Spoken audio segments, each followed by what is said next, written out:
You've been incredibly busy. You talked about having sort of record numbers in early voting. Can you tell the voters a little bit more about what you do as clerk, not just with regard to the election, but more countywide in other regards? Yeah, so as the clerk of courts, it's a multifaceted office with responsibilities. So as the clerk, I am the secretary of the courts, the record keeper of the courts, chief financial officer of the courts, the election administrator, and then also under state statute, the president or the secretary of the county records commission. So we are in the final stages of a records project, preserving all records from the county. So as far as the court records. Now, I know you've been in this position for some time now. Is there anything that you hope to improve or streamline if you're presumably elected again, since you're in a non-contested election? Yeah, so I've been with the county since March of 2018, caucused in July of 2019, ran for election in 2020, unopposed, and then I'm on the ballot again, unopposed.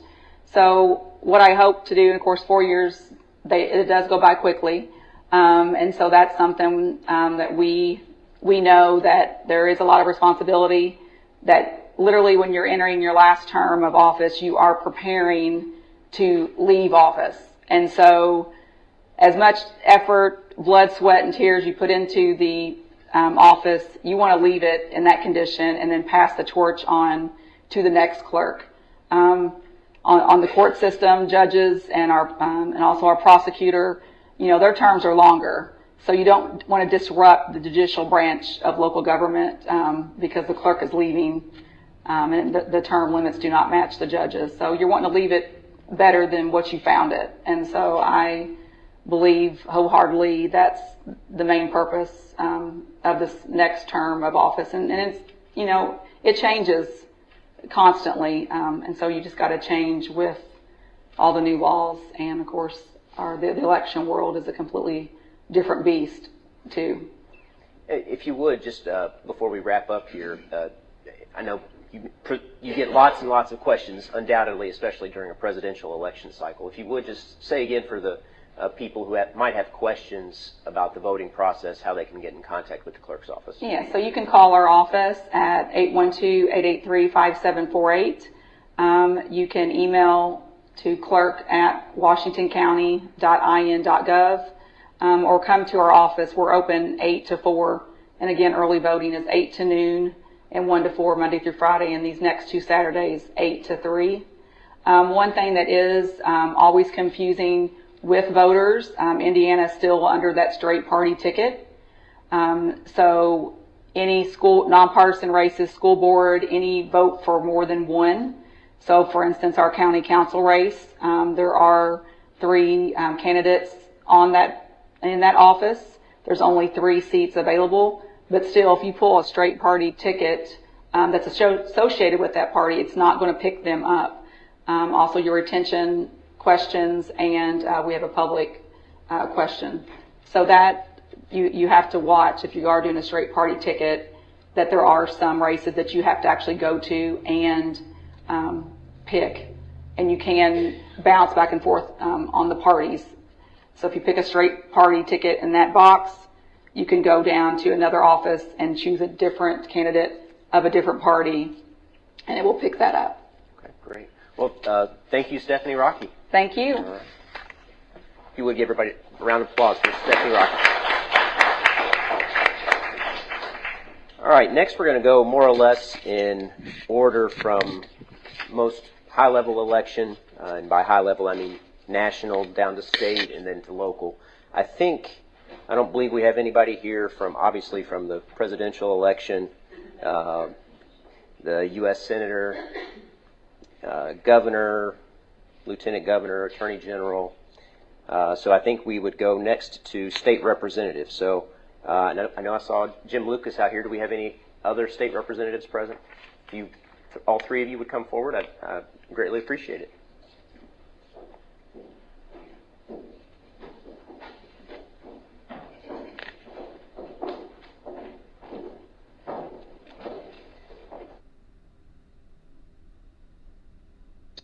So just grab a mic anywhere. Is this okay for your Facebook people to see? Yes, yeah, sort of close to the middle.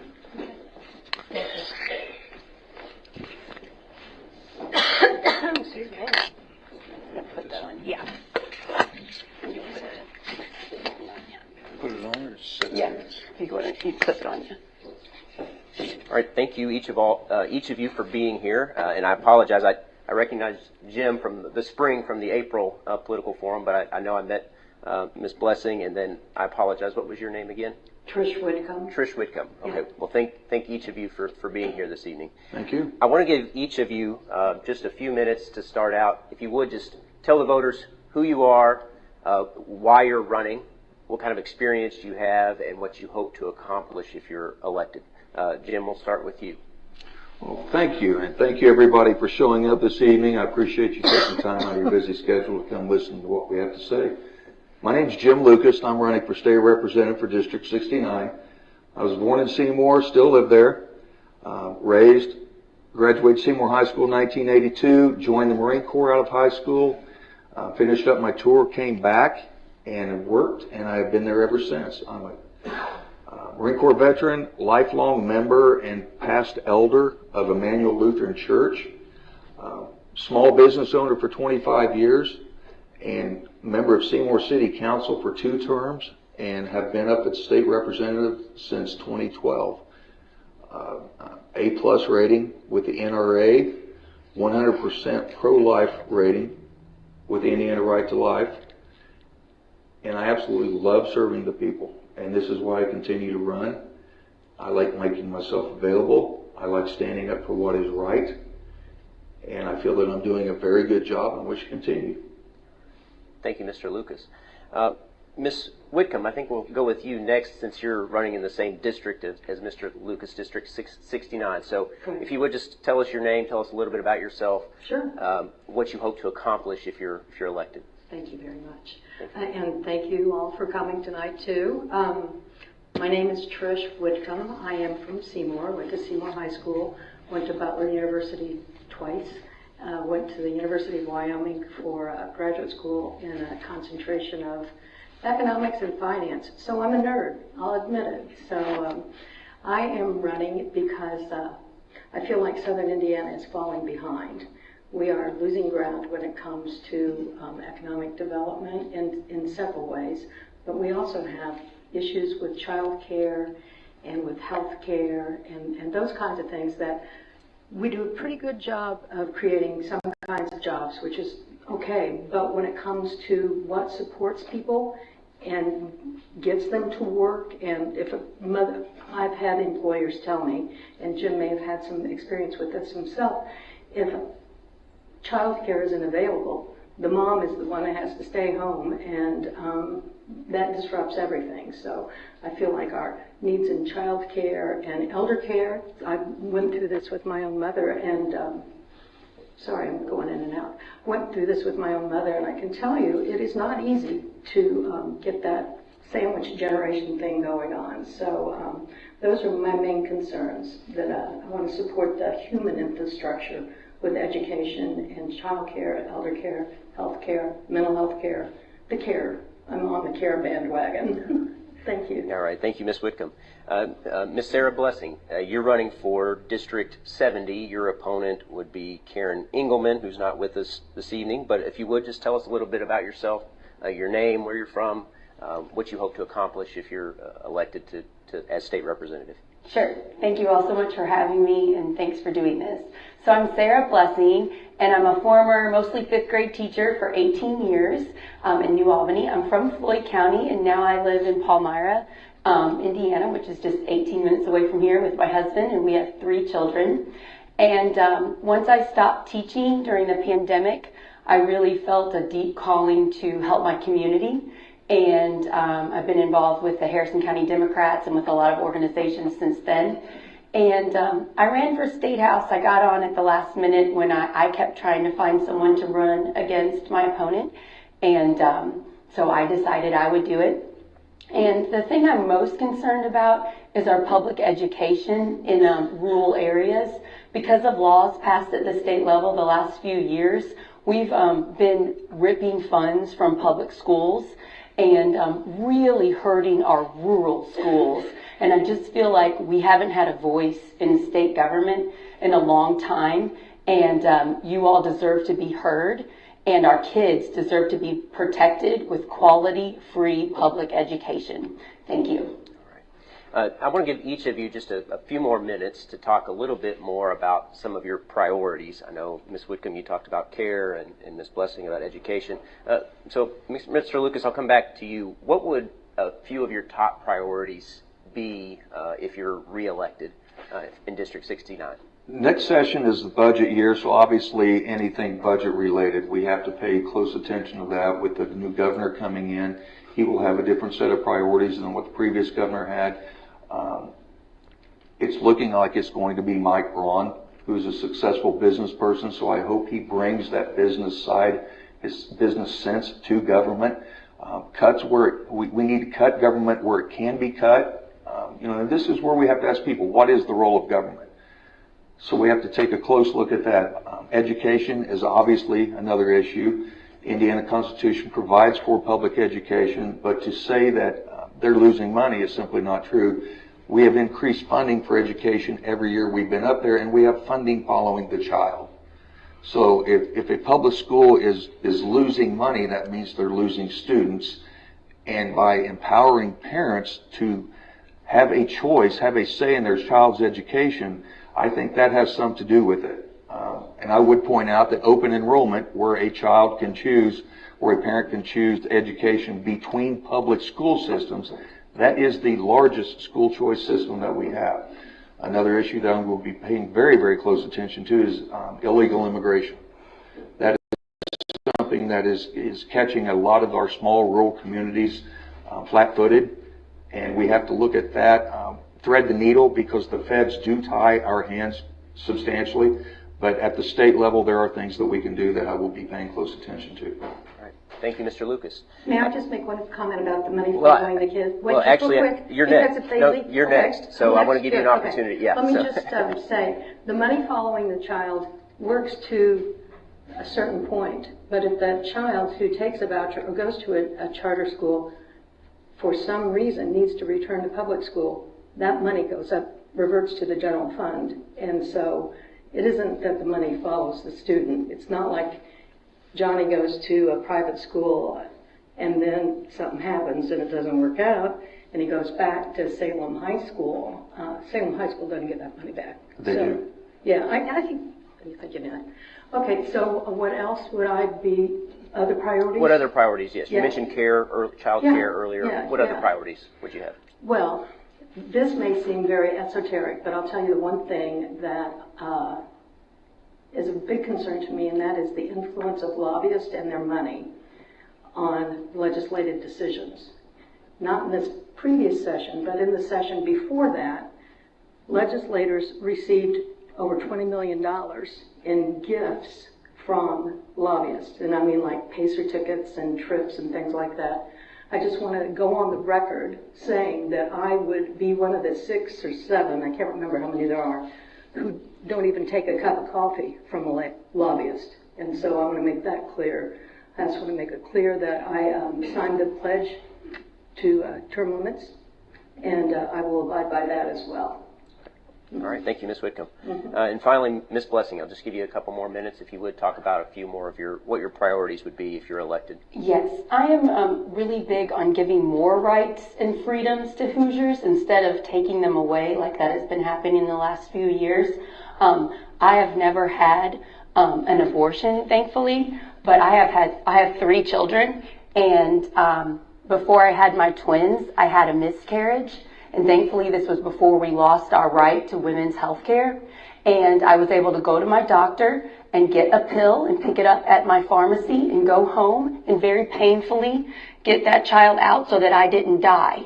Today, if this would happen to me, my doctor would be unable to give me that pill, and instead would say, I have to be on my deathbed before I can get quality care to save my life. And then a few months later, I was pregnant with triplets. And very early on, we knew one of the triplets was struggling. Again, very thankful this was before women lost their right to health care, because that pregnancy was very high risk, and I almost died, and I lost a triplet at week 29, and I'm very, very grateful. Politicians that do not know my body parts were not in charge of what happened to me. I'm thankful I survived, and I'm thankful my twins that are 6 and in kindergarten at public school are okay. And I think doctors and women should be in charge of women's bodies. And since you cannot tell whether a pill is for an abortion or miscarriage, politicians should have nothing to do with that. Thank you. Thank you, Trish Whitcomb. Thank you, Sarah Blessing, and thank you, Jim Lucas. Appreciate all of you being here this evening. That's It's my pleasure. Thank you. Thank you.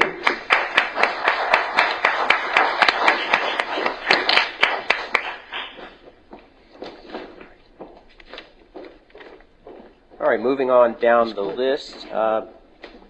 We have County Treasurer Nancy Coates. If you would, please come forward. Brian, I'm going to tell you the rest of the Okay.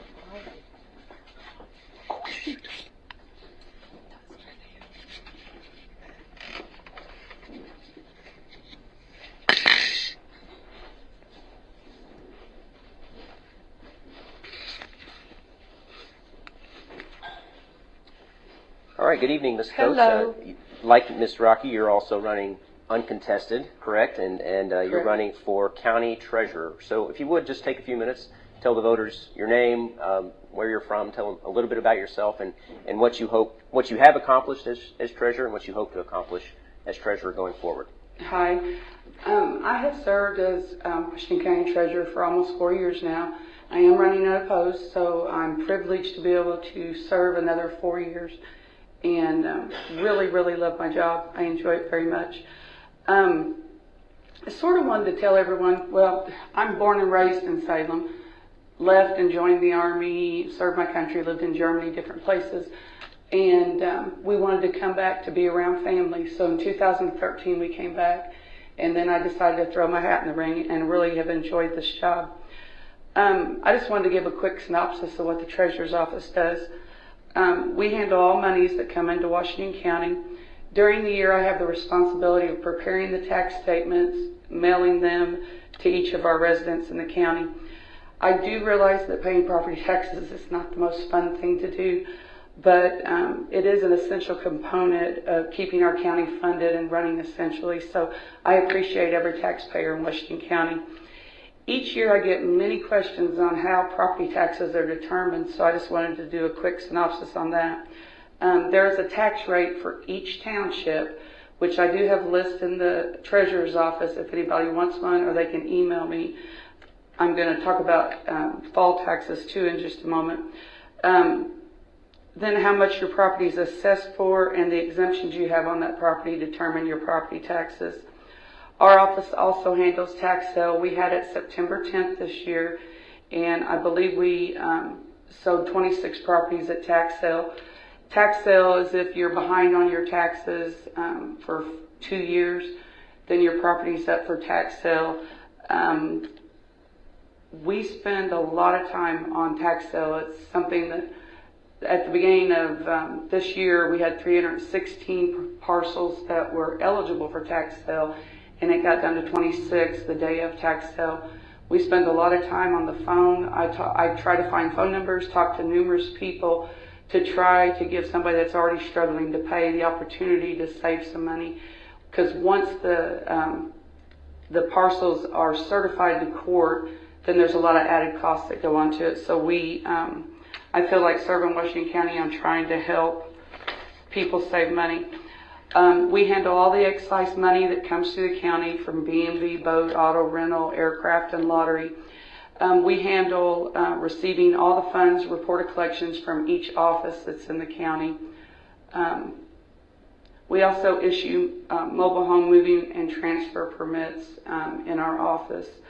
I would like to acknowledge my staff. If I didn't have them, it would be impossible to meet all the things that as treasurer that I'm responsible for.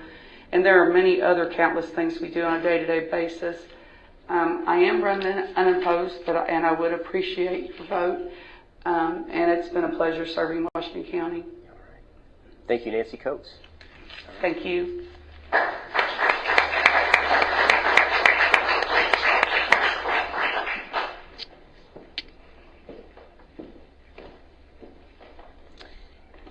Shonda Keltner here? No. Max Green and Emily Rodman, County Surveyor.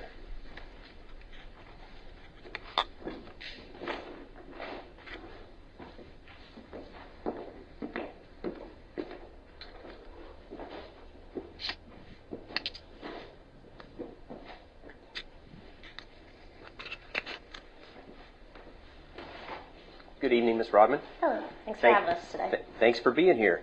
So, just like I've done with the other candidates so far, just tell us a little bit about yourself. Tell us why you're running for County Surveyor and what you hope to accomplish as Surveyor. Awesome. So my name is Emily Rodman. I'm up for re-election this year as your Washington County Surveyor. I've been employed in the Surveyor's office since 2017. I ran for my first election in 2020, and I'm up for re-election this year. Born and raised right here in Washington County. I attended Hanover College, moved back home. I love working for Washington County. There's great people that live here, great people work here. I have an amazing staff down in the basement. Couldn't do anything without them. I'm excited to hopefully serve you guys for another 4 years. And what, if you would, I think for some people it's a little bit obscure or maybe a bit of a mystery what the surveyor does. Can you tell us a little bit about that? So first of all, if you buy or sell your property in Washington County, you get a deed made. And we are the first stop in your courthouse tour.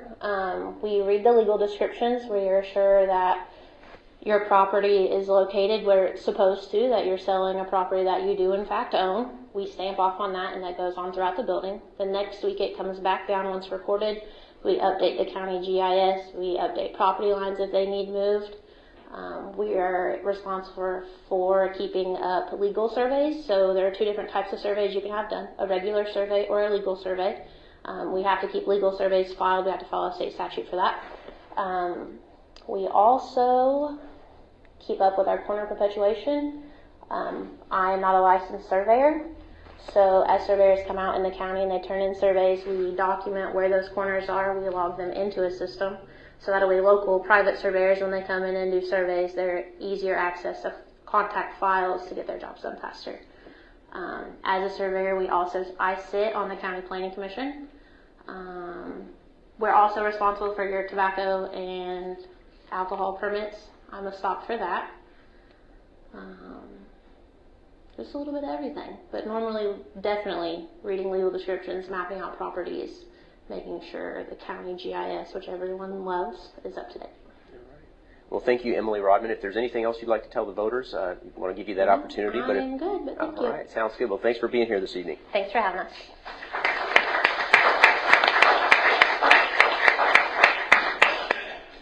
All right, next we'll move on to County Commissioner. We'll start with District 1. Do we have David Norton and Phil Marshall?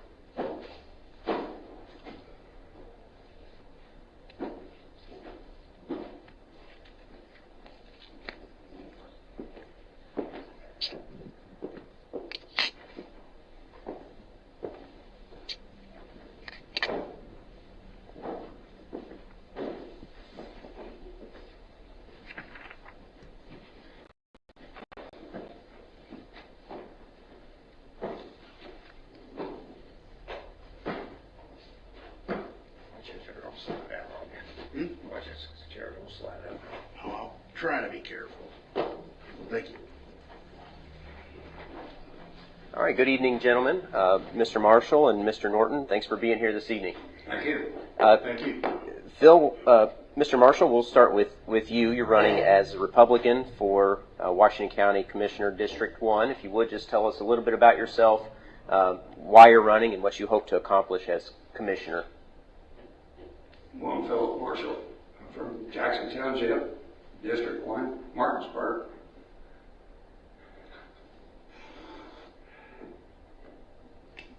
to my wife, 55 years, long time. I have 2 sons. My oldest son works in Louisville, Mercer Trucking. My youngest son is Seth. He runs my business. And I'm not talking about that. I think you're good. I just wanted to make sure. And been a commissioner for 12 years. I feel like we've done a lot of stuff for the county.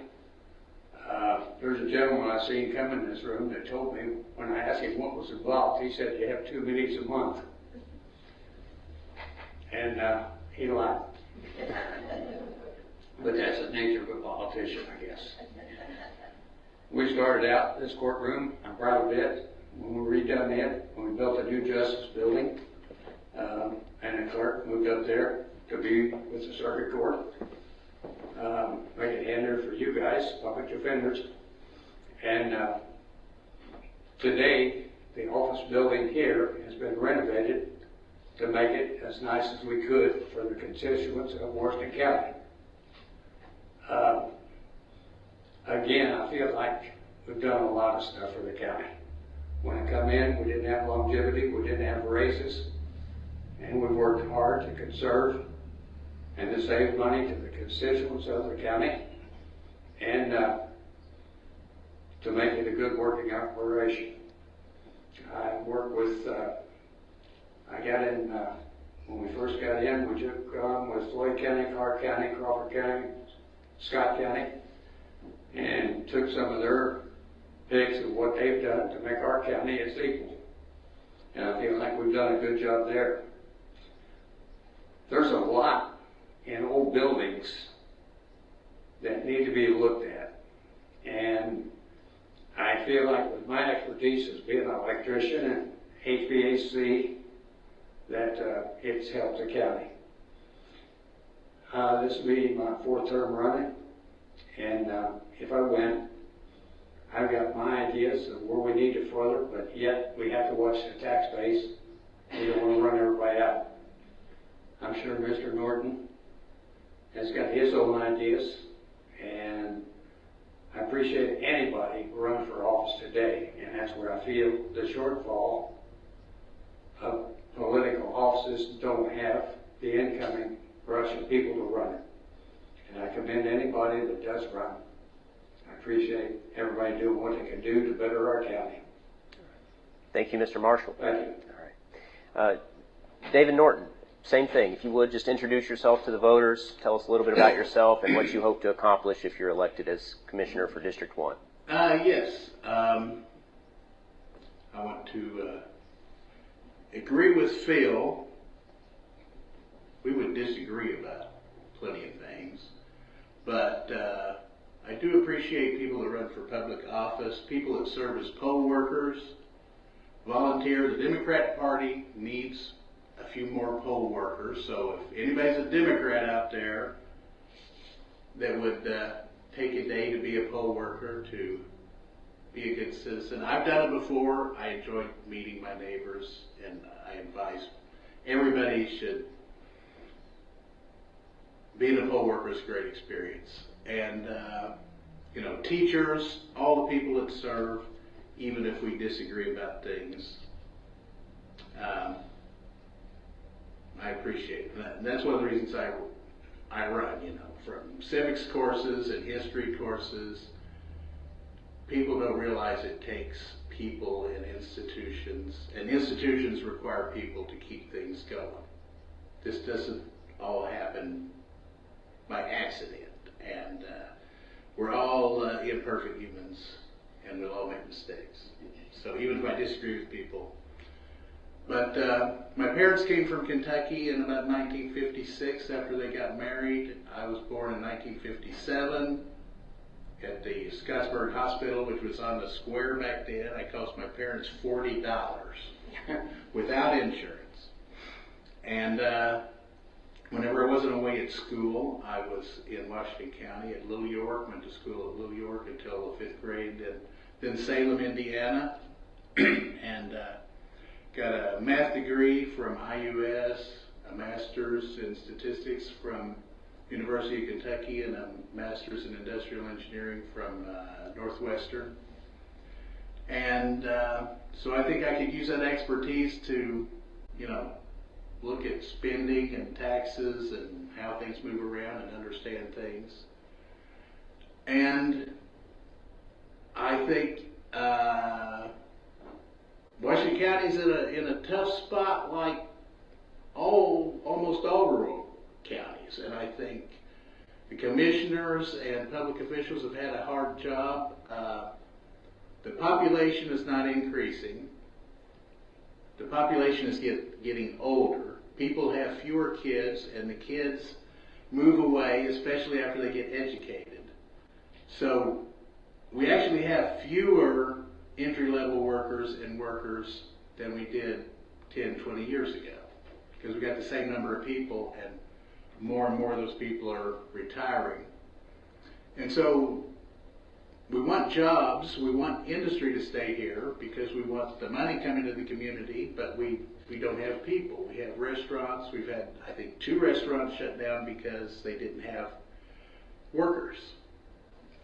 And because kids move away and they don't become entry-level workers and they don't work themselves up. And this is a hard thing to do. So we like to be ambitious, but also a factory's not going to come here if we don't have workers that are unemployed. So, Mr. Norton, I'll give you an opportunity. I think Mr. Marshall probably agrees with you that that's a problem. I want to give you an opportunity. What do you think the county can do to solve that problem? And Mr. Marshall, I'll give you the same opportunity to address that question. I think we have to be open. And, there's a reason Silicon Valley was created in the San Francisco Bay Area. These companies, big companies that build factories that have high-paying jobs, they have a very diverse workforce. People of different ethnicities, races, nationalities. They might be gay people. And so when they want to move to a community, they want to know that all of their people will be welcome. And, you can get a reputation, or just because you're a rural area and you're not doing anything negative, is like they're already suspicious. And I think we need to compete on that. Maybe anti-discrimination, something we could say, hey, we've got an anti-discrimination ordinance in the county. And they would say, oh, well, you're a more progressive county. You would probably welcome all of our employees. They also like education. You have people that have college degrees, managers, engineers. They want their kids to have a good future, and they want to go to a place with excellent education so they can get into good colleges. We need to compete on education. That's not really part of county commissioners, but I think we need to think holistically about everything the county needs to do to attract people. And I think we need to keep taxes low. Phil is right about that. But we have to develop, maintain our infrastructure, and but as cheaply as possible. We need to make sure that we are taking the lowest bid contracts, and we're doing stuff as cheaply as we can, how we maintain the roads and everything. Okay. And I would look for the best bang for the buck. I wouldn't institute any TIF districts because, the economics shows that just takes money from the local schools, and that's something we need to compete on to attract business. All right. Thank you, Mr. Norton. Mr. Marshall, I want to let you answer the same question. You alluded to it in your comments earlier. I have to agree with David. But this has never been an industry county the way I see it. Rick and I, we've talked about things at different times. But at the same time, right now, one of the biggest things that I need that we could be capitalizing on, if you drive south of here, if I drive to New Albany, if I go to Lanesville or Georgetown, Corden, if I go to Mitchell, if I go to Scott County, one of the things I'm seeing today is housing. We do provide the workforce for the industry in the Clark County, Floyd County, Highway 62 area. Each one of those houses that's being built do pay taxes. Each one of those houses, and we talk about child going down. And with the children, I was on the school board for 16 years, and I know kind of how that works. And population is, we was at 2,800 when I first came in at 2,880. Now we're 2,300 and so on, and we are losing population. I don't see, and with the labor force we've got today, again, David's right, we don't have the labor force today. We don't have the population to support our industry. But UPS, GE, Humana, those places do have places to work. And the people from here, if you look at the Louisville metropolitan area, around the center and the hub is Louisville. But if you look, people are moved south to Tamarsville and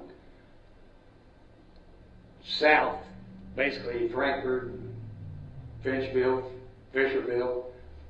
They're getting to a point it's too far a drive for them to come in. So now they're starting to look north to make that drive shorter.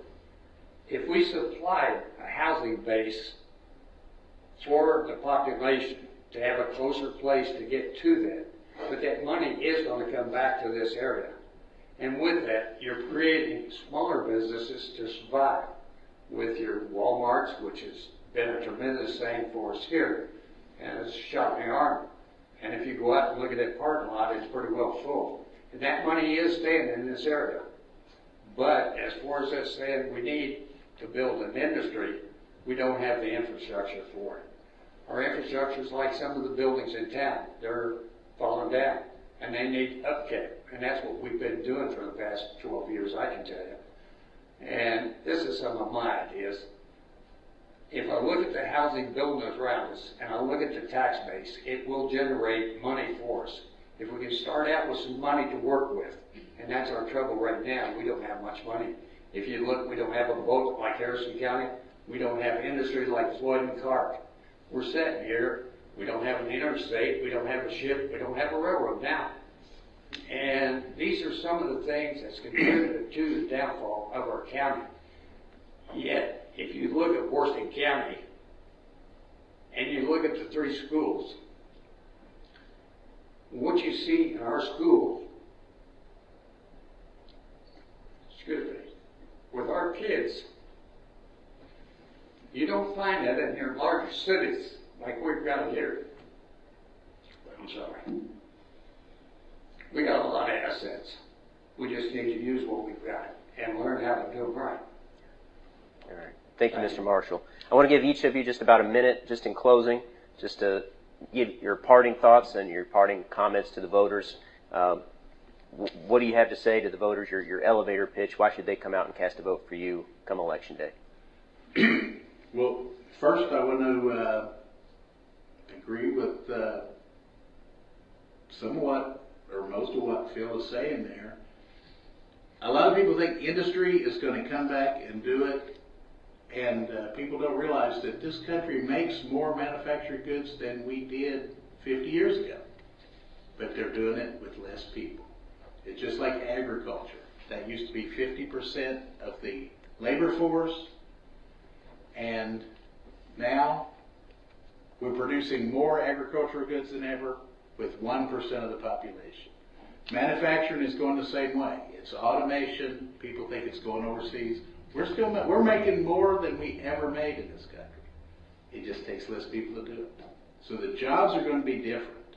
They're going to be, like he said, people driving from here to other places, or people are going to be baking stuff at home and doing mail order through UPS from here, or and he's right. He's right about that. And I just think we need to be forward-looking and not backward-looking. We need to focus on education and our community assets, and the people are the assets, and retaining people and attracting other people. And with keeping the taxes under control, but some things we're going to have to pay for. And one of those things is education. And I want to reinforce, you know, as a Democrat, we've got not Phil, but the state level Republican Party is taking public school money from rural places like this and spending it for rich kids at private schools in Marion County and Indianapolis. And, you know, that's not the commissioner's thing, but I think it matters, you know, who has a forward-looking policy and who doesn't. And I just please ask for your vote for me for commissioner, and everybody in the county can vote in this race, even though we both have to live in the district. And I thank you, Phil, for having some forward-looking ideas there, and I'm glad you're passionate about this county. And I am too, and I think most people in this county are. So thank you very much thank you, WSLM, for doing this. This is a great thing you do. Thank you, David Norton. And Phil Marshall, I want to give you give your parting thoughts to the voters. Why should they cast a vote for you come election day? Well, it's like I said before, I'm not a politician. Mr. Lucas got up here and done a great job. I don't have an ability. I love everybody here in the community. I want to see Worcester County always survive. And I'll do whatever I can to help it. And I can't condemn anybody, and I appreciate David. Always have. Likewise with all the other politicians. I just want us to stay strong and look out for the best. And ask for your vote. If that's what you want. If you don't, I'm okay with it either way. Thank you. Thank you, Phil Marshall, and thank you, David Norton.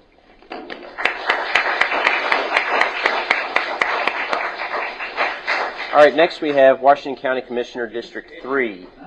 Do we have Ernie Tuttle, Rhonda Green, Tony Cardwell?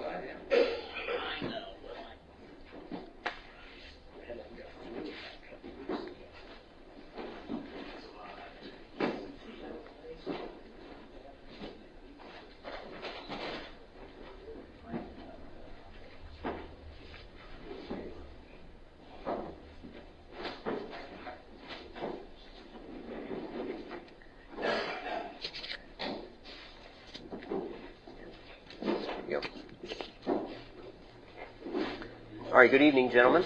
Good evening. We have Tony Cardwell, right? Right. And Ernie Tuttle. Yes, sir. All right. Welcome this evening, and thank you for being here. Mr. Tuttle, we'll start with you. If you would, just tell the voters a little bit about yourself. Tell us why you're running and what you hope to accomplish if you're elected. All right. Well, to begin with, I'm a lifelong Washington County resident. I was born and raised in Hardinsburg, close to his area down there. And but I've lived currently in Howard Township for the last 50 years or so.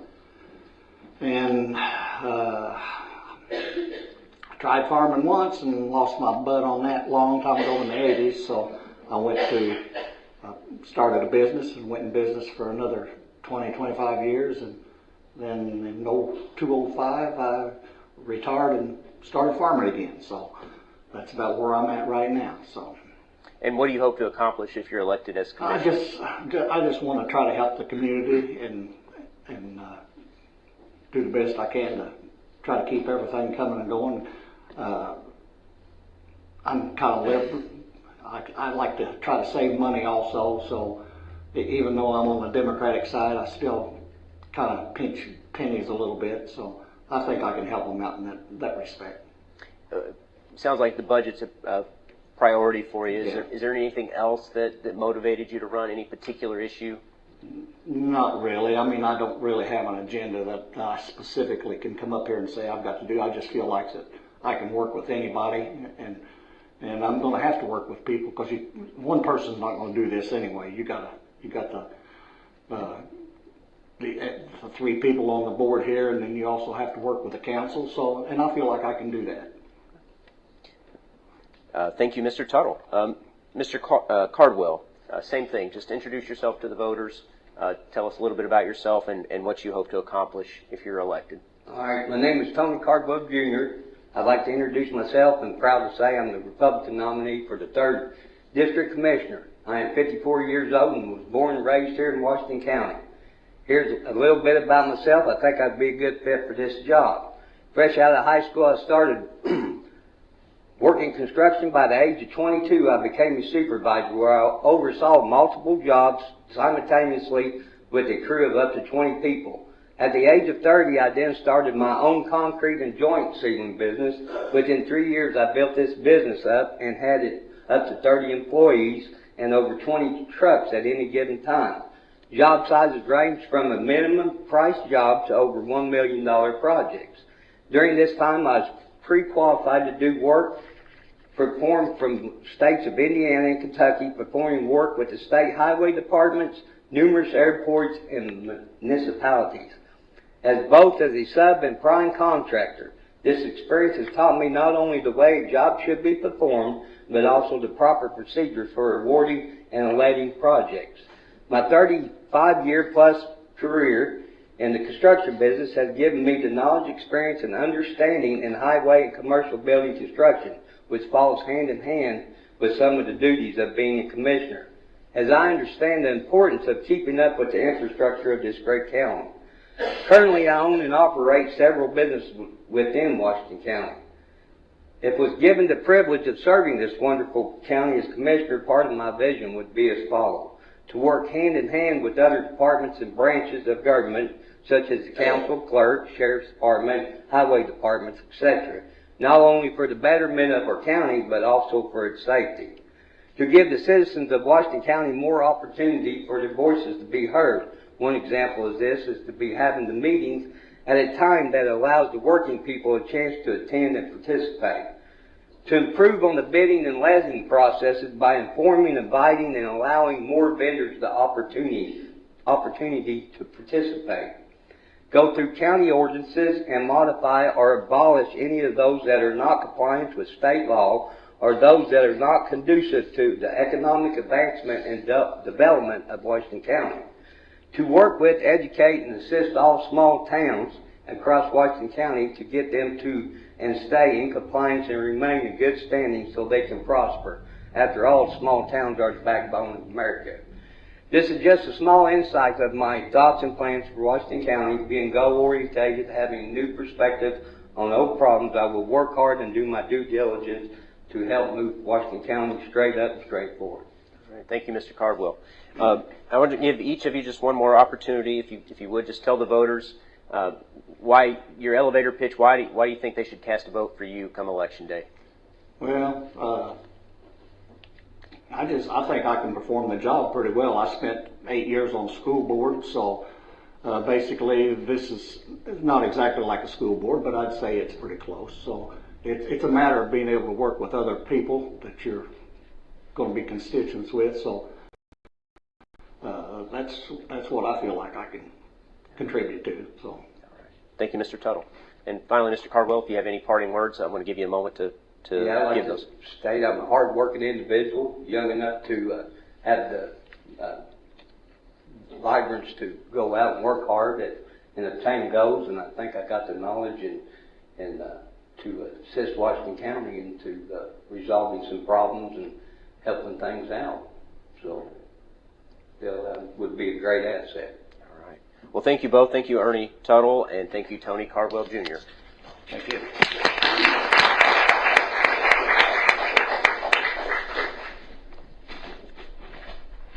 All right, next we'll move on to County Council. Do we have Mark Abbott, Todd Armstrong, or Bradley Gilbert present?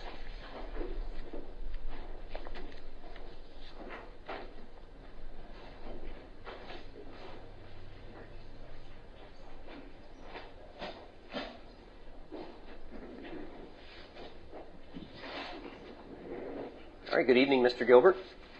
Good evening. Thanks for being here this evening. You're running for County Council on the Republican ticket. It's the at-large position. If you would just tell the voters a little bit about yourself, what you hope to accomplish if you're elected, and any reasons that you think, any priorities you have if you're elected. All right, well, first of all, thank you, Becky White, WSLM, and thank you, Alex, for providing tonight's forum, but all the other things that you do to make sure that those of us running for office have an opportunity to talk to the voters directly. My name is Brad Gilbert. Some people call me Bradley, some people call me Brad. Most people, when they say Bradley, other than on the ballot, I think I'm in trouble, and I think my mom is getting ready to tell me I needed to behave or something like that. I'm a Washington County native. I was born here and raised here, and I'm not going to give my age. Everybody's talking about their age, which I don't mind, but I will narrow it down that I'm old enough that at times my joints will predict the weather, but I'm not old enough to be put out to pasture yet, so things like that. So I'm a Salem High School graduate, and like a lot of small town kids, you say, I'm going to go away to college and I'm going to book a one-way ticket and I'm never going to come back to Washington County. I was wrong. I wish I knew then what I know now. But I went away, an IU, how about the Hoosiers being a football school and a basketball school, so we're excited about that. But I went away, decided I was going to go out and conquer the world, and I've spent I'd spent some time as an educator. That's what I had started out doing, and then I went into the business world, and I've been there for quite a few number of years. We don't have to give the specifics of that again, I guess. But so most recently, I've been a business leader for a small company that some people may have heard of, and this is Walmart US, in case you've heard of it. And my official job is I'm an HR guy, human resources, and we call that either a people partner or a people leader with our company. And I had the opportunity, I've been with Walmart almost 18 years, and so in my role, I've not only dealt with the people side of the business, which I'm very proud of to be a part of that, but I also deal with the operations, budgets, salaries, payroll, things like that, and all the benefit packages that go along with that. But 8 years ago, we had the opportunity to open a store here in Washington County. So I was the first one that my trajectory at Walmart was something different, but I said, please let me go home and open a Walmart there. And now I'm back in the county and very proud of what we brought back here, and I'm out currently living on my grandparents' farm. So I decided that you can come back, you can go home, so that's good. And I'm very proud of being a leader and having business experience with not only Walmart, but with a $100 million supercenter that we brought here to Salem, Indiana. I'm very proud of that. Fantastic. If you would, just tell us a little bit about what your priorities would be, what you hope to accomplish if you're elected. Well, I'm a budget guy. Even though I'm on the people side of the business, I deal weekly with budgets for our associates' payroll, the hours that we spend, and things like that. And so I want to bring that business budget experience to the council, and I want to apply what I've learned over 25 plus years in business, that I want to make sure that we're not only funding things and spending money wisely in the short term, but we're looking at the long term and how our decisions on what we spend our money on and where we try to cut corners, how that's going to affect us 6 months, 12 months, 2 or 3 years down the road. I think I have the expertise that I can bring that to the council. Excellent. And then finally, if you have any parting words, to the voters, why should they come out and cast a vote for you come Election Day? I think in addition to that, something that's been important to me, and it was important to me to come tonight, even though in our race we're unopposed, but I want to talk to everyone that is willing to talk to me, ask me questions, and I want to listen. I think that the opportunity is that once all of us are elected, anyone that's here in this room or not, we're going to be representing all of our constituents, and I think that's important. And we need to make sure that we got to understand that we need to listen to voices maybe that we disagree with. And sometimes those are the ones you need to listen to the most so you can come up with common ground, common sense solutions. But you also need to give voice to people that sometimes have not even had a seat at the table. And that's the kind of councilman that I think it's important to be. And that's how I want to approach the job. All right. Thank you, Bradley Gilbert. Thank you.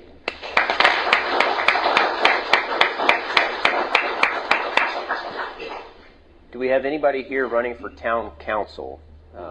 Arlinda Altick, Jennifer Stahl, Darlene Hall, or Anthony Mosby? All right. I think we'll move on then to the last election. That's the school board election. Anybody here running for school board of East Washington? All right. And then school board for Salem Community Schools.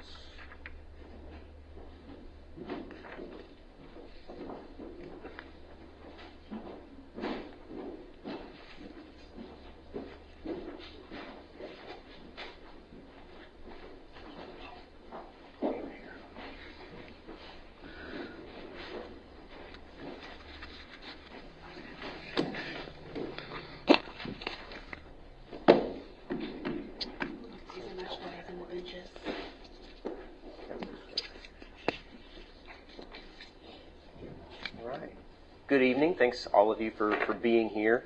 And I apologize. I know I met Brent Minton here in the middle on his way in, but I didn't meet the other two of you. So if you would, we'll start on the left here as I'm facing you. Sure. If you would just introduce yourself and tell the voters a little bit about who you are and what you hope to accomplish if you're elected to the Sure. Salem I have a school board. whole spiel because, unlike most of you out there, I cannot just blurt it all out. So I've got it written down here. My name is Allison Marie Duff, and yes, I have that written down because I didn't want to mess it up for you. Married to my husband, Brian Duff. He's been putting up with my shenanigans for 9 years, and running for a school board is definitely one of those shenanigans. It was kind of a joke when we started talking about it, and then the deadline was approaching, and I told my husband, I'm like, I'm going to run for school board, and he's like, I support you. Let's do it. So here I am. We have 3 wonderful, crazy boys. Huxley, who is in first grade at Brady Shrum. And then I have twins that are 2, Holston and Hagen. So they're not quite in school yet, but they'll be there one day. I currently work at Mid-Southern Savings Bank. Been there for about 7 years. So some of you might recognize me from there. Born and raised in Salem, and I am a 2006 graduate from Salem. So, All right. Well, thank you very much. We'll go through the introduction phase here first, and then we'll come back to you about what you hope to accomplish and what your priorities would be if you're elected. So, Mr. Minton, we'll go with you next. Just tell us a little bit about yourself and introduce yourself to the voters. Yeah, I'm Brent Minton. I am a lifelong resident of Salem. Went to Salem Community Schools. Graduated in 1990. Went to Hanover College. Graduated from Hanover.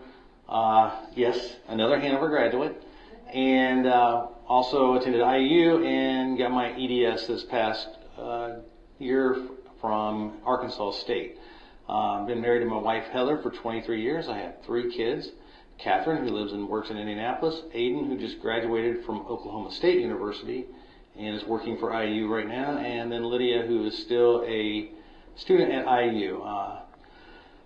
I have been a lifelong educator with 28 years working at Salem Community Schools, starting out as a teacher and coach, working my way up to assistant principal, then working in a central office, and I currently work at the Wilson Education Service Center in Charlestown, Indiana.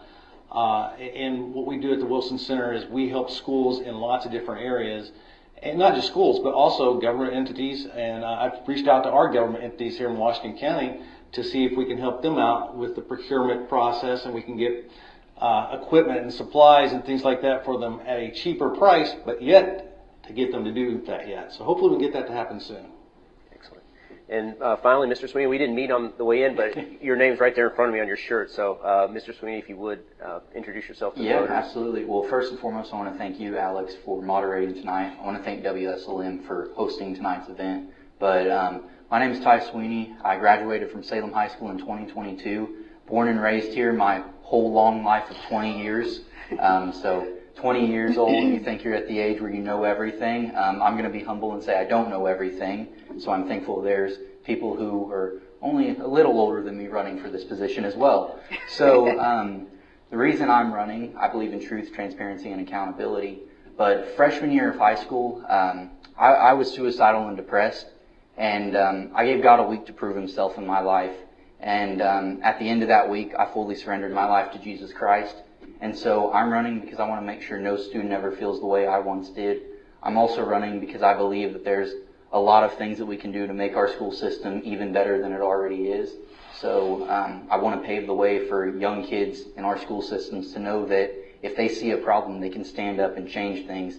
If they want to explore other options, they don't have to go to college. That college is not the final answer. You know, right after high school, I had an IEP.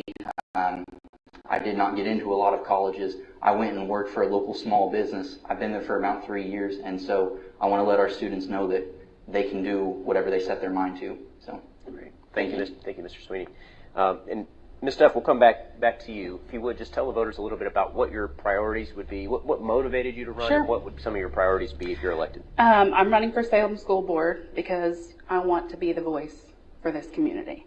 The parents, the students, the teachers, and the staff. I want transparency with decision making. I mentioned I have a kiddo in first grade, but I also have a niece at Brady Shrum, a nephew at the middle school, and cousins at Salem High School, who are all involved with their extracurricular activities. So my interest for school board spans past the fact that I went to school here, the fact that I have a kid here, and I also have a sister that works for the Salem school system. I have close friends that make a living working there. I have great relationships with current teachers and former teachers. So I have, I have close relationships in all capacities at all different schools, all the schools here in Salem. So I know the needs, not only just on students and parents' end. I've spoke with teachers, I've spoke with people who work there. So I know the needs.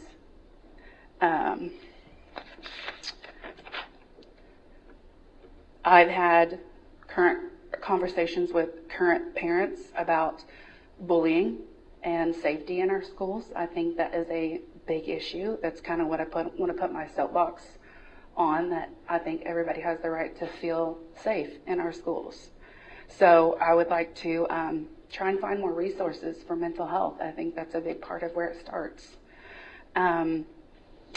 My current role at Mid-Southern gives me the opportunity to know and how to write and review policies and procedures, and I know that some of those go stale after a while, so we have to review those and make sure that they're being enforced and they're effective.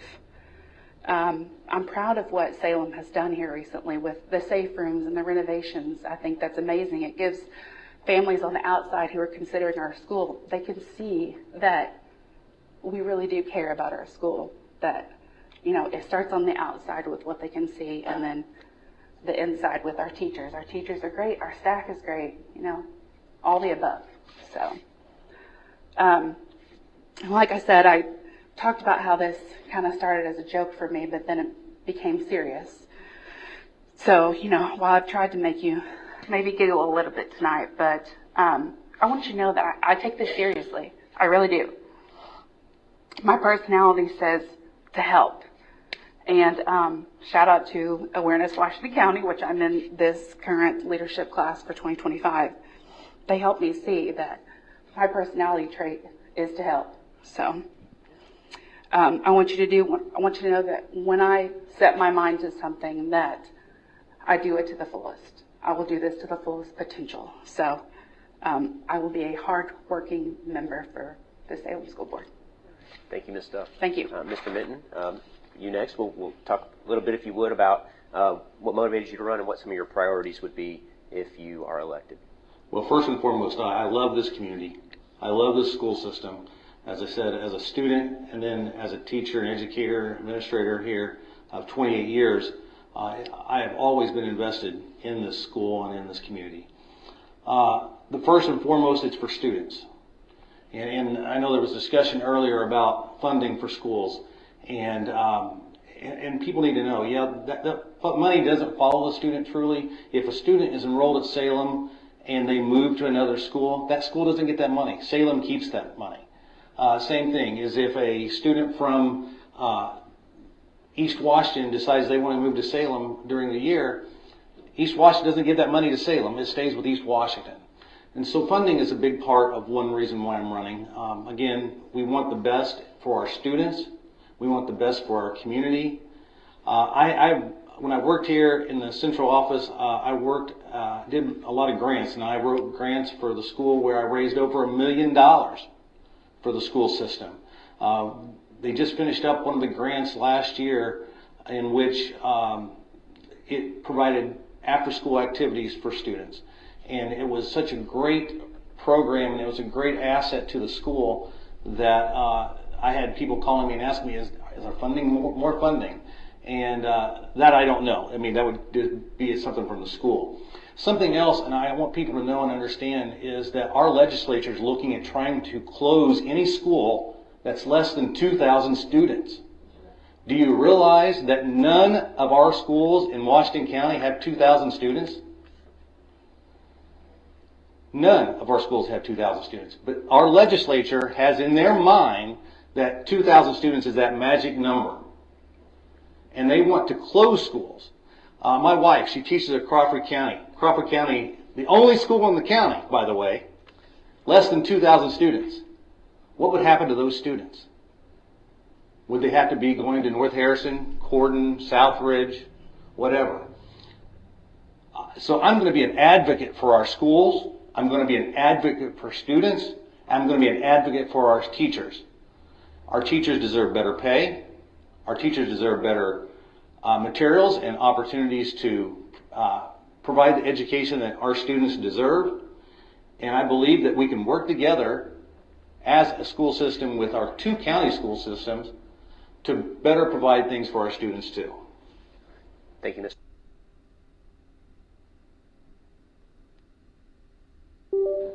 And finally, Mr. Sweeney, if you would tell the voters, you alluded to it a little bit earlier, but what motivated you to run and what do you hope to accomplish? What are some of your priorities if you're elected? Yeah, absolutely. So my story is what motivated me to run. I believe that many of the students in our school systems have stories waiting to be told, but one of the main things that I want to do for our school system is make sure that our board members are actively involved in the educational process. I believe you cannot make policy that directly influences our students, our communities, and our teachers without understanding what they go through every day. So one of the things I'm going to do is write a policy that requires board members to sub or job shadow with someone in our school systems at least once a month to retain their spot on the board, because what that would do is allow them to understand what's happening in our school system. And if they can't do that, you shouldn't be on the board if you don't have the time to understand what's happening in your school system.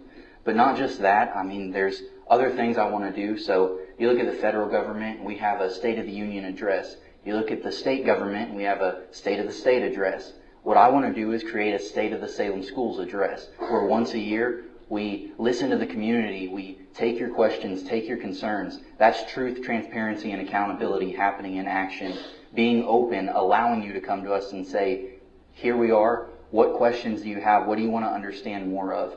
So those are some of the main ideas is why I'm running, but that's about it. I have a lot of other ideas, and I believe that little changes can make big impacts, and so I have a lot of little ideas, things that would help our students that'll make a giant impact.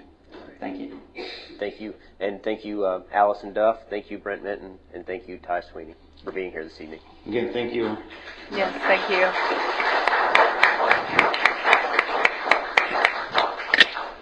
All right. Do we have anybody here for West Washington School Board? No. Is there anybody I missed? All right. Excellent. Well, thank you once again to all of the candidates who were here this evening to participate, to allow the voters to get to know you a little bit better, hopefully become somewhat acquainted with you so that they might be more informed voters come Election Day or tomorrow if they're early voting.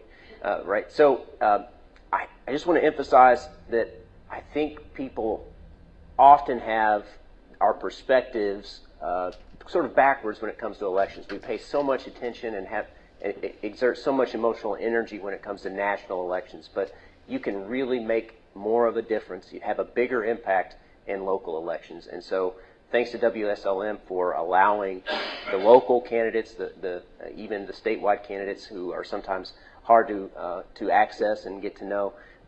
Thank you to WSLM for making this possible. And thank you to all the candidates and all the voters who tuned in this evening to find out more and become a more informed voter. One thing I mentioned in the spring at the WSLM Political Forum during the primary season is a saying that I really like. It's from a historian, Brian McClanahan. He says, think locally, act locally. And I think that's an easy thing to remember, to help you remember that, hey, I have the most influence at the local level. And I can actually talk to people, engage with them, have real conversation, and make an impact, a true impact at the local level. Whereas none of us have hardly any impact in Washington, D.C. So I just want to implore people to keep that in mind. Thanks again to WSLM. Thanks again to everybody who tuned in online, by radio, and who attended in person. And don't forget, I want to make sure, I told Stephanie Rocky, the clerk, that I would try to remember what she told us at the beginning, that early voting is open in Washington County Monday through Friday, 8 to noon and 1 to 4. And then I don't remember the Saturday time, so call the clerk's office if you have questions about the Saturday times. And of course, Election Day is coming right up, Tuesday, November 5th. So thanks again, everybody, and I hope you have a great evening.